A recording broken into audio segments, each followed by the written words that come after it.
Copeuch Inversiones, el sitio donde todos pueden invertir, presenta Al Pan Pan. En el Mostrador Podcast, debate y conversación para comenzar tu mañana. Al Pan Pan, con Mirna Schindler. Entrevistas con los actores de hoy. El Mostrador, el poder de la independencia.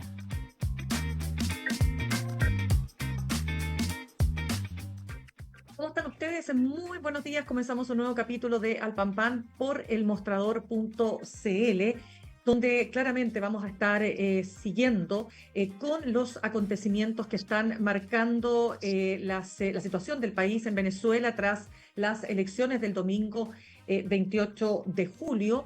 También vamos a estar hablando en el siguiente bloque, como todos los miércoles, con nuestro editor económico Iván Weissman, porque el Grupo de Política Monetaria le recomendó al Banco Central mantener la tasa de interés. Bueno, ¿qué efectos tiene esto? Además, se espera el IMASEC de junio. Vamos a estar, como digo, monitoreando el estado de la economía. Pero también tenemos temas que dicen relación con resultados de la encuesta CEP. También temas relacionados con la reforma a las pensiones. Efectivamente, ¿va a haber luz verde o no antes de las elecciones municipales? Bueno, de todo eso y más queremos conversar con nuestro siguiente entrevistado, el senador de la UDI por la región de Aysén, David Sandoval. Senador, ¿cómo le va? Muy buenos días. Un saludo muy afectuoso, Min. Hablado Muchas compartir gracias. contigo estos minutos, así que Muchas atento gracias. por acá. Gracias. Oiga, senador, lo primero quiero preguntarle, ¿cómo ha visto lo que ha ocurrido con Venezuela, pero particularmente con digamos, el quiebre, diríamos básicamente, de las relaciones diplomáticas, porque la expulsión de un embajador no podría leerse de otra manera, y no solo en el caso de Chile, sino que de otros 6 países más de la región? ¿Cómo ha visto al país, cómo ha visto al presidente Gabriel Boric y a la región enfrentando lo que ha ocurrido en Venezuela? Mira, es impresionante, Mirna, cómo a veces la falta o la ausencia de procesos transparentes en procesos electorales tiene estas crisis o desembocan en crisis de esta magnitud. Lo que pasa en Venezuela, evidentemente, todos lo lamentamos desde el punto de vista de la ausencia del ejercicio pleno de la democracia y donde la certeza y la seguridad evidentemente se instalen. Y para eso se requieren instituciones autónomas, independientes, que a veces en Chile tanto bregamos por esto y que evidentemente generan estos efectos complejos. Y lo que pasó en Venezuela, en definitiva, se transforma en problemas diplomáticos, problemas políticos, acarreará problemas sociales, incluso más con efectos, como tú muy bien dices, en diversos países, y en Chile no ha estado exento. Aquí tenemos la crisis política que ha generado, por ejemplo, las posiciones de algunos partidos, específicamente del Partido Comunista, que prácticamente ha estado en una posición absolutamente disonante. Yo creo que más allá de las posturas, el presidente ha tenido una conducta adecuada frente a esta crisis, ha respondido cabalmente de la forma como tiene que responder, frente a un proceso que evidentemente todo el mundo tiene dudas. Así que, por lo tanto, Mirna, yo creo que esta es una situación que está en pleno desarrollo y evidentemente va a generar muchos efectos todavía. Las implicancias que esto tiene,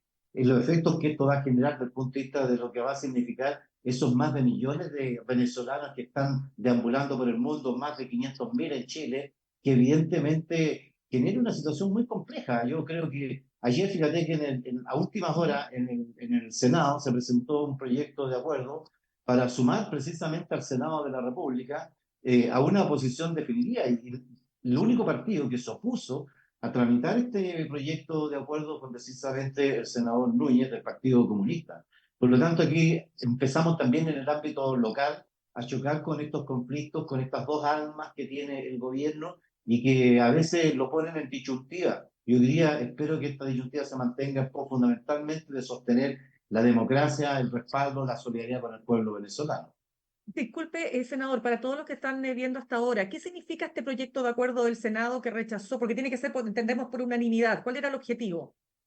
Mira, el objetivo básico, evidentemente, es condenar todos los actos que atenten contra la democracia, contra la ilegitimidad que se producen en actos electorales de tanta relevancia, la ausencia, evidentemente, de transparencia en este proceso, y por lo tanto el Senado se sumaba a esta condena de que realiza también, dicho sea paso, el propio país, que pone a través del gobierno, el Estado, también en la disyuntiva de la desconfianza de este proceso. Eso es lo que apuntaba fundamentalmente el proyecto de acuerdo.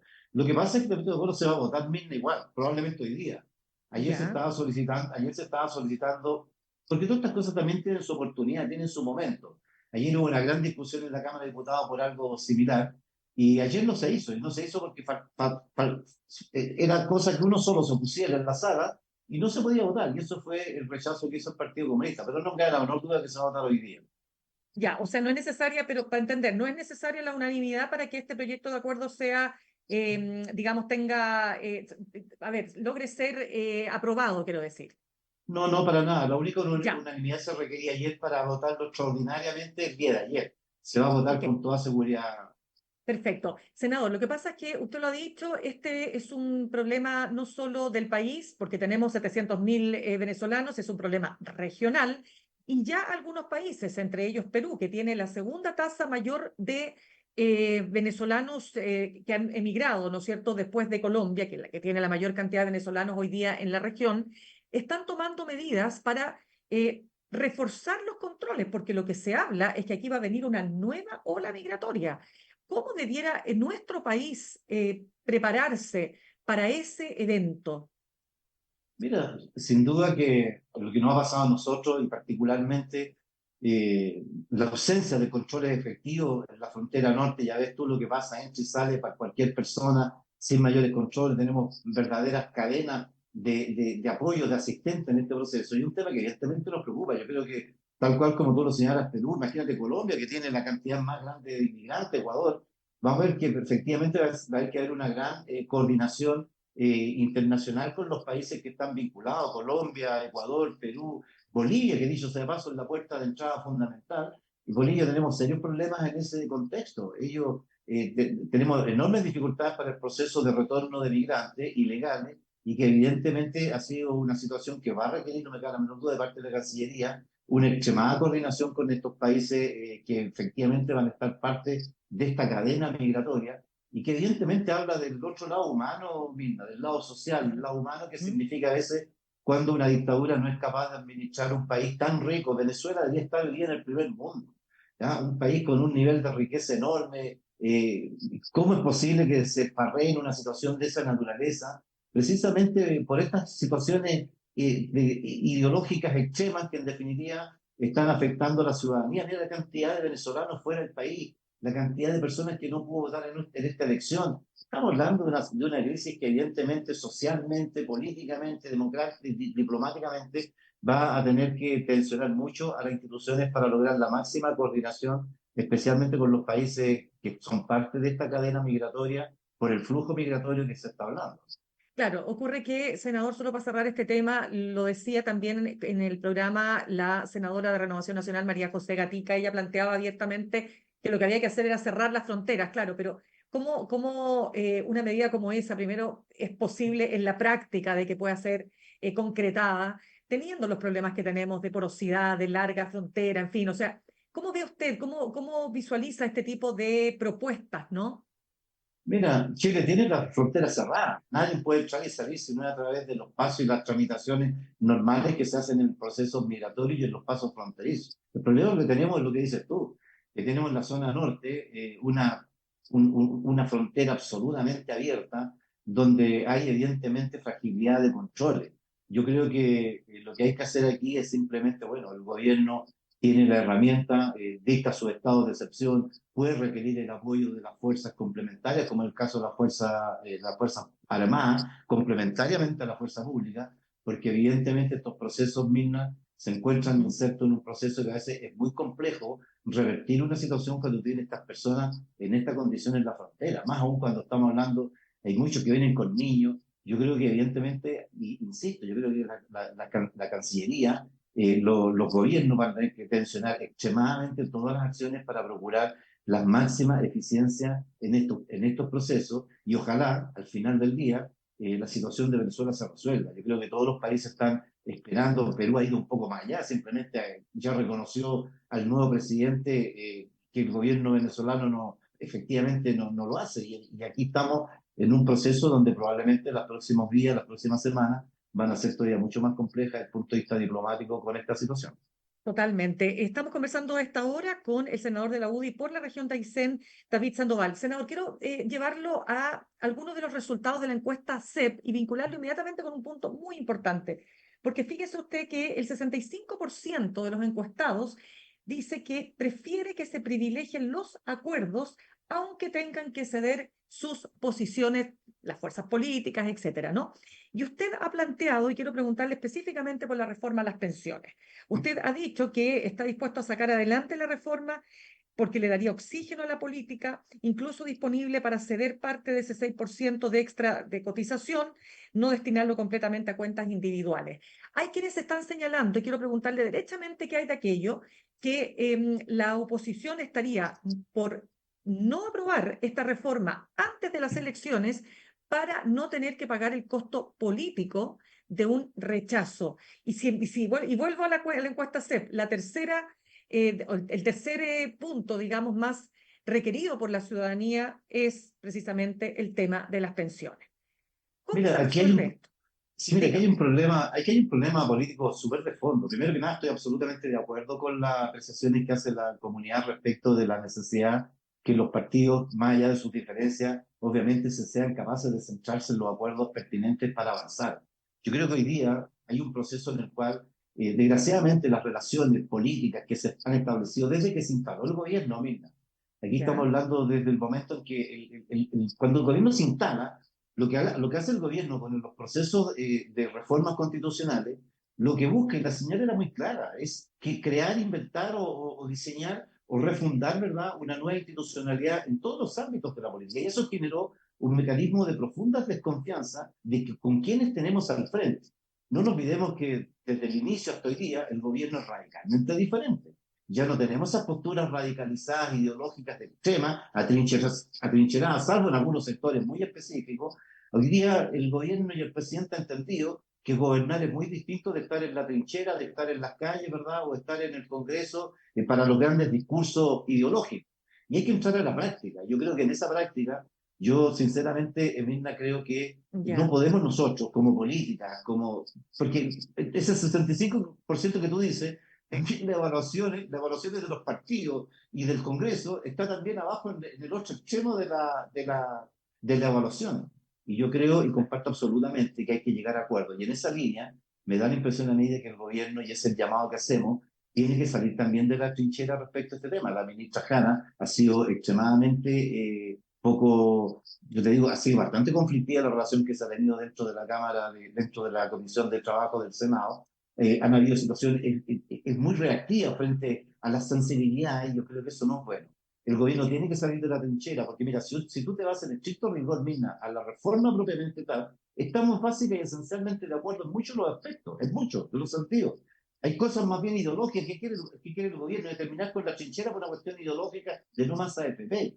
Entonces chocamos con barreras que creo, en mi opinión, que tienen que ser superadas, no por el gobierno, sinceramente, pero el gobierno le queda ya un año y fracción de tiempo. El gobierno ha desarrollado una serie de instancias, ha fracasado en sus objetivos mayores, que es refundar el país, y evidentemente lo dejó extremadamente debilitado. Pero eso no significa que nosotros, como actores políticos, y esa es la línea en la cual uno se inscribe, yo creo que hay muchos más también, en el sentido de que es conveniente avanzar en estos temas. Aquí no está el juego, de por medio, no está el gobierno con su nivel de rechazo ni nada por el estilo. No está el presidente Boris. Aquí es lo que nosotros pensamos, en lo cual yo me inscribo, que lo que está por delante son, mira, la reforma previsional, mira, le afecta a ¿Ya? ti, te afecta a todos Por los chilenos, supuesto. a todos los chilenos, a los de hoy día, a los jóvenes que hoy día ni siquiera están comenzando a trabajar, pero que tienen personas jubiladas, padres jubilados, a los que hoy día están trabajando y a los que están jubilados. Por lo tanto, por sobre toda la balanza, cuando uno tiene que decidir, y si hay que poner acuerdo, yo pongo sobre la mesa toda la ciudadanía, toda la gente, y por eso digo también, Mirna, que esto le haría muy bien a la oxigenación de la política. La gente no cree en la política, no cree en esa capacidad, espera y anhela que nosotros lleguemos a acuerdos por sobre todas las cosas, pero pareciera ser que desde este mundo las reacciones a veces son distintas. Yo sé que a veces es complejo, pero Ya, pero yo espéreme, creo y senador. soy... Sí, disculpe que lo Dime. interrumpa. Es que quiero entender lo siguiente, porque usted, a ver, ha planteado varios temas acá, pero quiero despejar la pregunta o el planteamiento que le hacía. ¿Es efectivo o no que en su sector hay quienes prefieren no aprobar esta reforma o no votar más bien esta reforma para no pagar el costo político del rechazo ante las próximas elecciones municipales? Sí, mira, te iba a contestar precisamente eso. ¿Mm? Yo creo que las próximas elecciones son en 89 días más. O sea, yo no me cae la menor duda, Mirna, que este tema de las elecciones no se va a realizar este proceso dentro de este marco eleccionario. Porque mira, no sé si mañana, hoy día, en realidad hoy día, la Comisión de Trabajo va a analizar el tema de votar o no en general este tema. Hoy día, probablemente, no sé, si irá a postergar una semana más. O sea, los tiempos, Mirna, no dan, por más que tú quisieras ponerle fleco al tema, no da para que esto sea tratado antes de esta elección. Yo creo que debe resolverse, ojalá a la brevedad posible, pero no esta día no se va a resolver un problema que lleva años y años de tramitación. Ya, pero entonces la pregunta es la siguiente. Usted, para entenderlo bien, usted efectivamente es de aquellos que plantea, estoy hablando dentro de la oposición, que ese 6% adicional, si tomamos en cuenta que aumentaría la cotización a 16%, su sector ha sido muy categórico en señalar que todo ese 16% tiene que ir a cuentas individuales y ahí está puesta la discusión. ¿Usted efectivamente está dispuesto a que parte de ese 6% adicional vaya a algo distinto que sea las cuentas individuales? Así es, Nilda. Nosotros planteamos alguna iniciativa, y en esto nos acompañan otros senadores, está el senador Chaguán, te fijas que también en realidad hemos trabajado con él desde hace mucho tiempo con respecto a esta iniciativa, pero con una gran diferencia, ¿ya? Esto no es reparto lo que nosotros estamos planteando. Lo que estamos planteando es que básicamente entendemos que aquí hay una realidad en el sistema. Piensa, Mirna, que hoy día el 84% de los cotizantes del país tiene menos de 20 millones de pesos de ahorro. Mirna, el 84%. ¿Sabes tú cuántas personas tienen más de 100 millones de pesos que le asegura una jubilación de 650 mil pesos en el sistema? El 1,2%. ¿Ya? O sea, estamos Imagínese. hablando. Ahora, ¿para qué todavía si hablamos de los sexos? O sea, las mujeres están todavía mucho más complicadas porque tienen menos años de cotización, se jubilan a los 60 años, tienen una serie de problemas con las lagunas. Entonces, ¿qué es lo que planteamos acá, Mirta? Y yo creo que ahí es donde el Ya, gobierno tiene que salir de ok, la trinchera, es simplemente que, mira, aquí creemos que hay una alternativa, que es posible resolver esta situación. Las propuestas que se han planteado, curiosamente, no hay tantas diferencias si tú te vas en estricto rigor, claro, todos estamos dispuestos a aumentar la PGU. El problema de la discusión es cuánto y cómo lo financiamos. Estamos todos dispuestos a financiar el tema de esta compensación por años cotizados también para aquellas personas que han hecho un esfuerzo de cotización, también tengan un premio, no solamente aquella persona que nunca cotizó y que recibe la PGU como una pensión. También estamos dispuestos a avanzar con el tema del bono tabla para resolver el problema del diferencial que se produce entre el hombre y la mujer. Pero estamos dispuestos también a un montón de otras cosas. Fíjate que, mira, ayer, ujú, incluso más, nosotros decíamos, ¿y sabes qué más hay problema de plata? Porque el país dice, no tenemos plata para hacer todas las cosas. Hagámoslo, mira. La última reforma, así como el cobre, se ha declarado como el sueldo de Chile. ¿Te acuerdas de esa frase? sí, pues, Bueno, claro, dejemos todos los ingresos de la minería, como es el caso del royalty, que sea el componente complementario para todo lo que es el financiamiento de las jubilaciones de los chilenos. Y ahí tienes un 1,5% del PIB, tiene cerca de 1.800 millones de dólares. Y mira, ayer misma se aprobó ya, una norma en el segundo trámite constitucional respecto de la ley de cumplimiento de las obligaciones tributarias. Se aprobó unánimemente, ¿ya? Unánimemente. ¿Y eso qué significa? Significa otro componente adicional de recursos de 1,5%. Si tú sumas los recursos del royalty que hasta el año pasado no existían en el arca fiscal, ¿verdad? Le sumas tú hoy día esta ley de obligaciones de cumplimiento tributario, estás sumándole otra cantidad de recursos de más de cerca de 5.000, 6.000 millones de dólares. Por lo tanto, lo que hay que hacer, y no me quiero referir a un tercer referente, que es el tema de la eficiencia del gasto, que incluso la propia CEPAL ha hecho estimaciones, probablemente habrá que ajustarlas, pero yo creo que aquí lo que hay que hacer, Mirna, y no nos olvidemos además que la exigencia de recursos que tiene la propuesta del Ejecutivo tampoco es para mañana. Tiene una gradualidad en su aplicación, por lo tanto tiene efectos bastante en más largo plazo y por lo tanto todo esto es controlable. Yo creo que si salimos de la trinchera, oye, no quieren más AFP, piensa tú que claro, la comisión técnica no se pronunció por eso, ¿ah? Dijo que no era ni siquiera recomendable por ahora, ya, ni siquiera la separación de la industria. Mira, curiosamente, si se hubiese aprobado la primera reforma que propuso el presidente Piñera, con esta creación de la PGU y el 3 y el 3, hoy día estarían todos felices porque se habrían cumplido cabalmente las expectativas de todos. Pero hay ya, una gran diferencia ahí.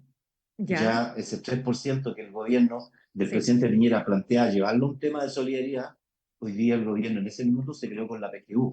Por eso es la gran diferencia de discusión. Aquí lo que hay que hacer, Mirna, yo estoy de acuerdo, estoy de acuerdo en tomar todos los espacios para llegar a consenso. Yo creo que lo que tiene que hacer el gobierno, salir de la trinchera ideológica, de mirar más el interés del país, no a estas reclamaciones de no más FP, del mismo propio salir nosotros también de la trinchera y entender que más allá de todos los problemas no está el gobierno por medio, están los Ya, 18 millones de chilenos. ya, ¿y qué significa, senador, que usted como sector, o sea, usted y su sector salgan de la trinchera? ¿Cuál debiera ser esa actitud, digamos? ¿Cómo se Hay, manifiesta? hay un solo cuello de botella, en mi opinión, Mirna, que tiene el tema de la reforma. En realidad son dos. Uno práctico, muy específico, muy concreto, el tema del financiamiento. Y yo creo que ahí hay toda una línea de trabajo donde no se han sentado en la mesa a discutir cómo, en definitiva, y qué alternativas reales tenemos para financiar esta reforma. No te olvides que el ministro de Hacienda, ellos plantearon hace un tiempo atrás que, oye, la reforma tributaria era fundamental, después se cayó la reforma tributaria, se hablaba de un pacto fiscal, y ayer se aprobó esta ley de cumplimiento de obligaciones tributarias. Entonces, yo creo que lo que falta es simplemente sentarse a la mesa para definir los técnicos, los especialistas, porque un tema es muy complejo desde el punto de vista de los cálculos, que se sienten cuáles son las alternativas reales financieras y ponerse de acuerdo en ese tema. Y lo segundo es el tema ideológico respecto de la FP propiamente tal como una entidad que evidentemente no goza de las simpatías de la comunidad. Son la FP, en definitiva, el punto el ejemplo de lo que ha significado el tema de las jubilaciones, y yo creo que ahí evidentemente habrá que introducir todas las modificaciones, de las cuales estamos absolutamente de acuerdo en lo que dice en relación con especialización, con el mecanismo, con las licitaciones de los afiliados, con el cambio de los mecanismos de cobro de las comisiones. Hay toda una línea de acuerdo, Mirna, y yo creo que si salimos de ese tema, definimos hoy día, básicamente el problema está básica y esencialmente, en mi opinión, desde un punto de vista concreto, el tema financiero y desde el punto de vista político, el salir de la trinchera para llegar a una construcción de una institucionalidad que se haga cargo de este tema que afecta a todos los chilenos. Ya, pues, pero para entender súper bien y cerrar este punto, pues me quedan un par de preguntitas más. Senador, lo que quiero saber Bueno, respecto este es un tema de lo más complejo, no es difícil es de súper, resolver. Y llevamos bueno, años precisamente por lo mismo. exactamente, pero como tenemos que avanzar igual, pero mire, solo para saber, como usted ha dicho, y no lo solo usted, lo ha dicho también el senador Francisco Chaguán conversando acá con nosotros, o sea, este 6%, él era partidario de, si mal no recuerdo, de un seguro de longevidad, porque esto ha Lo tenido que, varios sí, derroteros, pero sí, usted, sí. o sea, ¿en qué estaría dispuesto a mover ese 6%? ¿Hacia dónde? Mira, nosotros solo manejamos precisamente con Francisco. Nosotros ¿Ya? elaboramos esta propuesta, que es básicamente este 6%. Hay un 4,2% que iría directamente a las cuentas individuales de los trabajadores, ¿ya? Directamente. ¿Ya? Y esta diferencia entre 1,2 y 1,7, 1,2 y 1,3, iría a la construcción de este seguro de longevidad, que precisamente es distinto. Por eso te digo, no hablamos de reparto, hablamos de un tema absolutamente distinto a través de un mecanismo de un seguro. ¿Eso qué implica? Implicaría aumentar las jubilaciones de las personas que hoy día están ya jubiladas, puesto que habría que recalcular la jubilación hasta los 85 años, y de ahí para adelante, ¿verdad?, requeriría este seguro. No han dicho algunos, sí, pero eso no tiene financiamiento. No es así misma. Nos han dicho también que esto es regresivo, que beneficiaría a las personas que viven más años, que no es precisamente la gente más vulnerable. Pero bueno, ahí le podemos poner cortapisa igual como la PGU, no te que la PGU, el 10% más rico que afuera de la PGU, ¿verdad? Por lo tanto, eso tiene mecanismos para resolver el problema y eso permitiría hacer un ajuste bastante significativo. Ahora, independiente de esa modalidad, como digo, estamos de acuerdo, ¿me ¿Ya? entiendes? 4,2, 4,3 a las cuentas individuales y la diferencia a este seguro de longevidad. ¿Ya? Dicho sea paso, nos han dicho el tema del financiamiento. No te olvides que hoy día, Mirna, todas las personas mayores de 65 años que están dentro del 90% más vulnerables ya son beneficiarios de la PGU. Por lo tanto, este seguro de longevidad a partir de los 85 ya tiene una cuenta de financiamiento definido, y es la PGU. La gente ya lo tiene hasta el día que fallece, ¿ya? Por lo tanto, es una situación que lo que hay que hacer, cuanto más de diferenciar va a financiar este seguro respecto de las tasas de reemplazo que hoy día está viviendo las personas. Y yo creo que ¿Ya? esa es una alternativa. Y la segunda ¿Ya? misma, y la ¿Ya? segunda es que creo sinceramente que si tú defines de cómo somos capaces de apuntar, piensa tú que el Estado, el gobierno, China en particular, dentro de los países de la OCDE, es el que menos aporta a este proceso de las pensiones en nuestro país. Ahí hay un gran déficit. Por lo tanto, perfectamente pueden haber alternativas financieras que se hagan parte de esta regla. Yo te mencioné dos cosas. Te mencioné esta misma ley que se aprobó ayer, que habla de la evasión, de la elusión, ¿verdad? Y otras medidas respecto al tema tributario, que según el cálculo que hace el propio ministro de Hacienda, dice que va a recaudar cerca del 1,5% del PIB. Bueno, esos son casi 5.000 millones de dólares. Si a eso tú le sumas el royalty, otros 1.600, 1.800 millones de dólares, ¿te das cuenta de la cantidad de recursos que hay, Mirna? Y si a eso le suma adicionalmente lo que digo, no yo, lo que dice la CEPAL, que a través de los mecanismos de eficiencia en el gasto, la cantidad de gastos innecesarios que tiene el Estado, Mirna, son varios puntos del PIB. O sea, recursos aparentemente existen. Lo que pasa es que hay que buscarlo y definirlo con claridad. Y lo segundo, salir de las trincheras para ver cuál va a ser la institucionalidad que se hace cargo de esta administración, en el cual creemos que hoy día, al igual como lo anterior, también tenemos de acuerdo para hacer los perfeccionamientos al sistema de administradores de pensiones. Ya, lo que quería también aprovechar a preguntarle, senador, estamos conversando con el senador de la UDI por la región de Aysén, David Sandoval. Senador, la más linda de Chile, ¿eh? Exactamente, toda la razón. Oiga, senador, es que quiero preguntarle lo siguiente, porque quiero saber, primero que nada, en la encuesta CEP, uno ve los personajes mejor evaluados. Sale, Evelyn Matei, 47 puntos, Michelle Bachelet, 45, Tomás Bodanovich, 40. Y en los peor evaluados está Javier Macaya, 14, José García Ruminot, 14, Lautaro Carmona, 13, Jaime Quintana, 13, y también se ve una baja importante de la aprobación de José Antonio Kast, ¿no es cierto?, que ha ido bajando de manera importante, pensando además como candidato presidencial. Quiero preguntarle lo siguiente, porque me imagino que esta encuesta se cerró antes del caso Macaya. ¿Cuánto diría usted? Fue el 15 de julio, me parece, que se cierran, son mensuales. Sí. Por eso mismo, o sea, yo quiero preguntarle, ¿cuánto ha afectado a su partido lo que pasó? ¿Usted comparte lo que dijo el presidente interino Guillermo Ramírez, que el caso Macaya era un tema familiar, que hay que dejarlo ahí como un tema familiar? Mira, bueno, uno actúa, ya Javier lo conozco, muchos años de la Cámara de Diputados, ¿verdad? Que hemos estado en diferentes temas. Aquí uno, en estos temas, Mirna, hay una situación que nosotros, te lo digo con mucha claridad, condenamos absolutamente toda situación que involucre el acto más deleznable que significa abusar o atentar contra menores de edad, niños, niñas y adolescentes. Es un tema fuera de toda discusión. Legislamos, promovemos normas, condenamos absolutamente actos de esta naturaleza.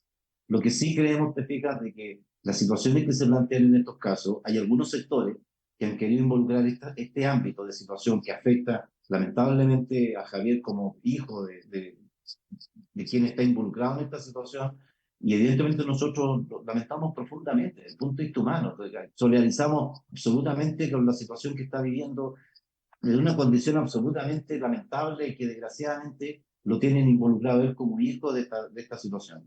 Pero creo que más allá de los hechos, Mirna, Javier ha contado con todo el afecto, con todo el cariño de sus amigos, de su partido, obviamente, de nuestra bancada también, porque entendemos que es una situación que escapa a quien hoy día aparece, entre comillas, como el centro de este conflicto, porque hay quienes lo han llevado a un punto de vista político, lo cual me parece de una bajeza bastante fuerte. Lo que sí yo comparto también, pero sí comparto también, porque el propio Javier pidió, ¿no es cierto?, disculpas públicas respecto a lo que había señalado en esta entrevista que hizo en un canal de televisión hace un domingo pasado, y generó una situación que evidentemente tuvo diversas interpretaciones. Ayer estuvimos con Javier y nos decía exactamente lo mismo. Yo me equivoqué absolutamente en este tema y lo lamento profundamente. A veces las palabras a uno lo condenan por una situación además donde él, no estamos hablando de cualquier persona frente al hecho, es el hijo y por lo tanto evidentemente está involucrado en una situación que tiene una dimensión que a veces uno por lo menos le cuesta encontrarse. Yo te confieso, no me gustaría encontrarme una situación así porque fuese un hijo mío que el día de mañana estuviera enfrascado en un tema de esa naturaleza. ¿Ya? Absolutamente, pero lo que quiero preguntarle es lo siguiente, porque la alcaldesa Matei fue más que categórica, o sea, habló de los privilegios, habló de que aquí no se puede calificar que si una niña agrandada, no dijo la palabra niña agrandada, pero usted sabe que ya se sabe que Javier Macaya en el juicio dijo que esta era una niñita agrandada, lo que significa, ¿no es cierto?, por cierto, ¿no?, es una ofensa finalmente para una víctima que tuvo la fortaleza y la valentía, ¿no?, de grabar estos videos. Pero a lo que voy, es que ¿con qué nos quedamos? Con la declaración de la alcaldesa Matei, categórica, fuertísima respecto también de lo que ha pasado aquí con el caso, o nos quedamos con lo que dice el diputado Ramírez de que este es un tema familiar. No, no, aquí nos quedamos con lo que pasó en la práctica y nos quedamos con la declaración que evidentemente hace la Evelyn respecto a la situación, condenando estos hechos en contra de cualquier situación que signifiquen privilegios y otras condiciones que evidentemente no deben existir, independiente de quién sea. Y bueno, habrá que resolver ahí internamente de dónde nacen y entiendo que Gendarmería dispuso las investigaciones pertinentes y por cierto las condenas aquí son absolutamente directas. Esto no es un tema, cuando tú eres un actor político, evidentemente que tiene implicancias públicas y por eso está este tapete en la discusión y tú me lo estás planteando porque lo ves no solamente en el ámbito familiar. Yo creo que las declaraciones que hizo la Evelyn, la retractación que hizo Javier respecto a reconocer su profundo y total error en las expresiones que hizo son en definitiva con lo cual uno se queda. Yo creo que Guillermo no está en la dirección evidentemente que involucre este tema, porque queramos o no queramos, efectivamente afecta, pero aquí nos quedamos nosotros con el lado humano detrás de todas estas cosas. Ya, o sea, lo de Guillermo Ramírez podría haberlo planteado de otra manera, diría usted. Yo creo que efectivamente, como el mismo Javier se arrepintió de lo que dijo el día domingo y te dio disculpas, yo creo que también a veces más vale entender que aquí las cosas simplemente, las que están malas. Y lo que dijo la Evelyn es el punto sobre la cual hay que actuar sobre ese tema y que dicho sea de paso, me parece a mí lo más razonable. Ya, lo último, ahora sí que le pido, pero muy cortito porque se nos acabó el tiempo, pero quiero preguntarle por las negociaciones en materia de las municipales, ¿no? Porque aquí, primero que nada, lo que pasó en Recoleta. En Recoleta, Chile Vamos, ¿no es cierto?, está levantando a una carta de su partido, Mauricio Smok, esto en contraste con la situación generada con este señor Felipe Cruz, independiente, que gozaba de cierto, se dice, de cierta apoyo de Renovación Nacional. Esto, oiga, descartando la situación absolutamente condenable en cuanto a lo que ocurrió con Andrea Valladares, la secretaria general del partido, ¿no? Que ella la Toda nuestra maltrató. solidaridad. No, Sí. absolutamente, es una cuestión inaceptable, pero quiero preguntarle lo siguiente, porque hay molestia en republicanos, porque dicen, a ver, ¿cómo? Nosotros bajamos la carta de nuestra secretaria general, Ruth Hurtado, bueno, ¿qué ocurre? Dispersión de votos. Y así en otros casos, por ejemplo, en Concepción también. Después, lo que dice el Partido Social Cristiano, que ellos hicieron todos los esfuerzos posibles, pero resulta que no hubo voluntad en Chile Vamos ni en republicanos para llegar a acuerdos. Y esto genera una tremenda dispersión de votos. ¿Cómo ve lo que ha pasado? Mira, desgraciadamente, a propósito de la llamada cárcel de la comunidad de los acuerdos, en nuestro sector político, la ciudadanía de nuestro sector que se siente identificada con Chile Vamos y quienes la integran, también señalan lo mismo. Por favor, lleguen a acuerdos en las cosas que tienen que llegar. No ha sido fácil, ¿eh? Yo digo sinceramente, no ha sido fácil. Los casos que tú planteas de Recoleta, donde en definiría hay un UDI, ¿verdad? Que es Mauricio Smok, que está compitiendo ahí con un candidato del TDG, Felipe Cruz. En Recoleta, no te olvides que ya nos pasó la vez anterior. Fuimos a dos bandas y terminamos entregándole la municipalidad Recoleta a Jadwe con todo lo que eso ha implicado. Y el error político fue ir a dos bandas y hoy día estáis haciendo exactamente lo mismo. Bueno, dicen que el único animal que tropeza con la misma piedra dos veces es el hombre, así que aquí probablemente va a ser dos y en política probablemente muchas veces más. Y efectivamente ha sido complejo esta negociación. En algunas regiones han habido acuerdos, por ejemplo, el caso de Republicanos, ellos tienen prácticamente 59 postulantes alcaldes. En muchas de ellas hay complicaciones porque precisamente hay competencias, como tú muy bien señalas. Tenemos el caso de Valdivia, tenía el caso de Concepción, que también tenía una candidata de la UDI y tiene un candidato republicano. Entonces, eso evidentemente dispersa y abre espacio. Yo creo que, mira, en el caso de los gobernadores regionales, Mirna, hay una situación distinta, porque muchos de los partidos juegan, y aquí me lo han dicho también varios, como el caso de algunos partidos como Social Cristiano, que está levantando candidaturas en todos lados, con ninguna o poquísima base electoral previa de conocimiento, por un afán meramente electoral. Muchos de los partidos pequeños o emergentes usan estas elecciones para poner candidatos en todos lados para aprobarse, fundamentalmente para la elección del año que viene. Tener una base, un nicho de respaldo distinto. Pero en ese contexto, el problema que está es básicamente en los gobernadores. ¿Por qué además? Porque no te olvides que el que no saque el 40% de la votación en todas las regiones, y Republicanos compite prácticamente, entiendo que en 9 de las regiones, van a segunda vuelta. Por lo tanto, el ejercicio de la unidad, lo más probable es que muchos de los partidos, en el caso de los gobernadores regionales, optan por preferir simplemente competir, independiente del conflicto que eso genere, asumiendo que en la segunda vuelta se va a poder evidentemente realinear la fuerza. El mayor problema lo tenemos probablemente en el tema municipal mismo, y particularmente en la alcaldía, donde efectivamente, bueno, Mejía al oficialismo todo lo que le ha costado, a nosotros también compatibilizar los diferentes intereses. Nosotros, en caso incluso de la UDI con Evópoli va en alianza en el tema de los concejales, y ha sido súper complejo llegar a acuerdos. Se han pedido cupos que en definitiva nosotros, digo el caso de mi región, hemos tenido que llenar los cupos porque Evópoli nos dijo en la mañana del último día lunes, que es el día de la inscripción, que no tenía candidatos de acuerdo a los originales cupos que se habían generado. Por lo tanto, yo creo que esto va a ser una elección interesante. Ha sido muy complejo la situación de demócrata y amarillo. Yo creo que ellos están en la misma situación misma. Yo creo que demócrata lo que está tratando de ver también es cuánta fuerza realmente tiene. No te olvides que ellos vienen saliendo de la democracia cristiana. La democracia cristiana está bastante desvalorizada electoralmente en los últimos años, y yo creo que estos partidos con las elecciones locales, básicamente Mirna juega. Lo que están todos preparando y afilándose la uña para lo que va a pasar en las elecciones del año que viene, que son las elecciones que más les interesan en cuanto al tema parlamentario y en cuanto al tema presidencial. Y por lo tanto, la presión y la fuerza que tengan hoy día es meramente electoral, es solamente la cantidad de votos, más que la cantidad de concejales, de pobres, de alcaldes que tengan eventualmente. Tremendo tema. Oigan, lamentablemente se nos acaba el tiempo. David Sandoval, senador de la UDI por la región de Aysén, quiero darle las gracias por haber estado con nosotros esta mañana. Un abrazo muy cariñoso para ti, Mirna. Muchas gracias Gracias. también por el espacio. Que estés muy bien. Gracias, muy amable.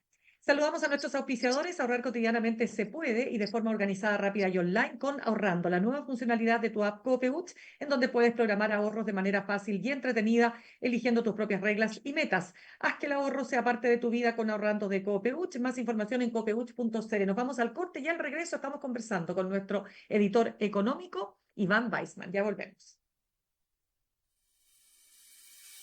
En instantes, una nueva entrevista en Al Pan Pan con Mirna Schindler por El Mostrador Podcast, el poder de la transparencia.